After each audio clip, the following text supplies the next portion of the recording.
Absolutely right. So last car's just coming into position. As I mentioned, it is Danny Hobson going off the back. We'll expect to see him climb his way through the order. It's going to be a 15-minute race. So I would think probably 13 or 14 laps we will get out of this. The revs are starting to rise. The red lights I can see are on. And out they go. Race gets underway then. And from pole position, it looks like it's a pretty good start from the number 48 car of Lee Deegan. But it's 47 Luke Rosewell going door mirror to door mirror with him as they go into Copse for the first time. And this huge field streams through Copse for the first time. At the back you can see you've got the 72 car, which is Chris Stone. You've got towards the back as well, and 22 trying to make a move down the inside. That's Tate Taverner now. He's one of the drivers returning from last season. He's Tate. He was the second most successful driver last year. It wasn't a championship. We've got one going wide. Is that the 5 car of Jeff Humphries? I think it may have been, as they headed down out of Maggots, but it looks like it's the 48 car in the lead, Egan, but 3 of them side by side, Andy. Yeah, Adam Shepherd on the outside, Tate Taverner in the middle, and Luke Rosewell on the inside. And they're actually going to stay in the same order that they were going on to that straight, with Rosewell ahead of Taverner, ahead of Shepherd. But Taverner and Rosewell sort of tangled up at Beckett's, both ran wide, and Shepherd saw a chance to get alongside. He tries to do the same again coming out of Luffield, but he can't quite get there. This is the kind of racing we hope to see, though. Look, what a sight they make as they stream past us through Woodcote down to Copse Corner. Lee Deegan with a healthy little lead, but going after him now, having shaken off the attention of Taverner and Shepherd, is the very rapid Luke Rosewell. Mark Barmer, number 53, you can see there, he's a driver that's switched across from the K-Tech Racing Clear 182 Championship that continues to run with the 750 Most Club as well. But there are the cars zooming past our camera point, just on the outside of Maggots there, and then turning right into Beckett's Corner. A little bit more daylight between second and third now. It looks like Luke Rosewell, the former Formula Ford racer, has made that position his own, but they're duking it out for third. Tate Taverner and Adam Shepherd, who's done some Ginetta racing as well in the past. It's going to be Shepherd that gives no room.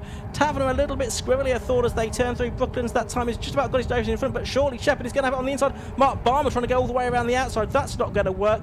Shepherd it is that cements his position, and he goes up into third place. But can he hang on? He's got a queue of cars behind him, Andy. This is fantastic, isn't it? Shepherd really had to get his elbows out there to move into that third position, and now he's going to have to do the same to hang on to it, because Taverner has been in the slipstream down into Copse Corner, pulls to the outside. He's got to be careful though, because Mark Barmer isn't far behind him in fifth. Aaron Sharp is up there as well, Dave Fricker. They're all in a long line, and it's just allowing the top 2 to break away. Luke Rosewell, by the way, faster than Lee Deegan on the previous lap. That takes some doing, but he is reeling the leader in. Just picked up from a comment on the YouTube comments, Adam Shepherd's rear screen is not in by the looks of it, I've just noticed, so we'll keep an eye on that one. I've just checked that out and it looked like it wasn't there indeed, so not sure what happened there. Maybe something in qualifying. There's a 15 car, that's a spin for James Broutigan, the driver from Reading. As with just under 12 minutes of the race left to go, Shepherd clinging on to third place, Taverner fourth, Mark Barmer in fifth. But yeah, there you can see the back of Adam Shepherd's car. There's no glass where there should be in the hatchback of that car. I can't think it will be affecting the performance at all, as that will, though. That's the gravel for Tate Taverner. It loses in fourth position. Mark Barmer goes through. Momentum has been lost as well, and Aaron Sharp needed no second invitation to slide through on the inside through Woodcote as well. Leaders go through closer than ever, by the way. It's another good lap that from Luke Rosewell, just a fraction quicker than Lee Deegan on the previous laps. The gap comes down by an enormous 2/100ths of a second. Behind those two, though, it is all kicking off. You can see the stricken number 15 car still there if James Broutigan on the exit of Copse Corner on the brakes. The brake car goes up the inside and make contact with Tate Taverner. That was Dave Fricker with an ambitious look up the inside. He didn't gain the place, and in fact, Ian, it looks like he might now lose one. Yeah, and Dave Fricker making a return to racing. Dave was perhaps the most unlikely ever winner of the Formula Ford Festival, winning the Kent event back in 2002 in the dark, when I think it's about the 4th attempt at running the final there. But Fricker makes a move there, and he's now ahead of the 97 car of Matt Digby, who's been racing with the 750 Most Club for quite some time. 87 is Jack Leese in the mix as well. All of these cars so brilliantly turned out as well, aren't they, Andy? So great racing and great cars to look at too. Yeah, a really, really professionally run and looking series this, isn't it? They really do look like mini touring cars, and because it's one make and because the regulations are tight, the competition is equally tight out on circuit. There goes Mark Balmer then in 4th position. Aaron Sharp moving back forwards. He started 5th on the grid, obviously lost a position or 2 at the start, but he's back now to the place from which he started. Adam Shepherd starting to gap this group too. So the top 3 now getting away, with Balmer leading this huge queue of cars behind. A few interesting lines being taken there. That's the 77 running out wide. That's Mark Dickon, who I noticed was on the grass before he even got to the start line at the start of the race. He's had an entertaining race already, and he might now lose a place here to Daniel Chapman. Yeah, Dickon, who previously raced in the Hyundai Coupe Cup, having done some Rebel stock cars racing before that, and motorbike racing before that. Here is the fight for 8th and 9th, with Travis Coyne, number 70, the 20-year-old student from Nottingham, just behind them as well. This queue of cars, it really does go back from 4th to 10th without much daylight between any of them. I say 4th, 10th because Adam Shepherd in 3rd place is about 2 seconds ahead of the battle now, and he's about 2 seconds in turn behind the 2 leaders, Lee Deegan and Luke Rosewell, who are still split by only about 0.4 of a second. There's the 35 car of Aaron Sharp. He's raced in Clios as well as the Civics in the past. 25-year-old mechanical technician from Chester, an ex-autograss racer. Did that from the age of 12, but adapted well to circuit racing as well. Sorry, I was holding my breath there as the 25 there of Hobson had a big lunge up the inside. Danny Hobson was the one that you said was excluded from qualifying, but he's making decent progress actually back up through the field. Speaking of making progress, Adam Shepherd is flying now that he's free of that gaggle of cars fighting for 4th. He has posted the fastest lap, 1 minute 7.94. That was about 0.3 quicker than the leader on the previous lap, and I think he's gaining again on this lap. So Lee Deegan and Luke Rosewell, who have had this race all to themselves up to this point, are about to have company, I think, within the next minute or so. Yep, only just under halfway through this race. Hobson up to 14th, by the way, at the end of lap 6, so he's made more than half of the positions up already during the course of this race. Waiting for the cars to hove into view at Maggots, and there are the 2 leaders. Rosewell right with Lee Deegan, throws it up the inside at Beckett's. The 2 of them side by side as they head through the corner. Are they going to stay side by side up the Wellington Straight? No, they're not. It's going to be Rosewell 47 that's going to tuck into the slipstream, and a bit further back, some slight shenanigans there in that Aaron Sharp's lost a bit of ground all of a sudden, and he's got Tate Taverner in the 22 car climbing all over the back of him again. Here are the 2 leaders into Brooklands. I think Luke Rosewell has noticed what I noticed, which is that Adam Shepherd is getting bigger and bigger in his wing mirrors, and Rosewell now feels that this is the time to pull the pin, so to speak, get past Lee Deegan and try and make his escape. You can see Shepherd in the background, who actually wasn't as quick as Rosewell on the previous lap. Rosewell set a new fastest lap, but on this lap, with the dicing going on ahead, I think Shepherd will probably gain once again. Through they come to complete another lap. Lee Deegan just thinks about defending the inside line into Copse Corner. It's slightly tighter line in, might slow him down on the exit and give Rosewell a chance to have another go on the breaks down into Beckett's. Well, I just had a message from James Winstanley, who's one of the prime movers behind all of this, telling me that Adam Shepherd had made contact with the barriers in qualifying and making contact in the race there. Luke Rosewell up the inside of the race leader, Lee Deegan. Well, you said it was a bit like touring cars, and there's the proof. Down the Wellington Straight they go now. Lee Deegan has held on, but this really has brought Adam Shepherd right into the equation now. He's just over a second behind at the start of the lap, but it's pretty much now 3 for the lead, and just add a bit more spice as they go side by side for the lead once again. There's back markers about to come into play, Andy. Do you think Luke Rosewell's getting a bit impatient here? He's had 2 or 3 big goes at getting past Lee Deegan. They've almost all ended in contact. And yeah, now, as you say, there's traffic up the road, and right behind them now is Adam Shepherd. So as we move into the second half of the race, this is all starting to bubble up quite nicely, isn't it? Where will they catch the first back marker? Into Copse Corner by the looks of it. So Deegan's going to have to take a tighter line than he'd like. So too, though, will Luke Rosewell behind him. Adam Shepherd jinks to the inside, so they all clear the slower runner going into Copse. Who does that benefit on the exit, though? Maybe Shepherd, I think, who carried the most speed out of the turn, and he continues now to gain on the 2 in front. Adam Shepherd in third place, the fastest out there. He's done 1:07.55, but he was also 7/10 faster than these two on the previous lap as he latched on to the back of them, basically. So it's Deegan, number 48, leading.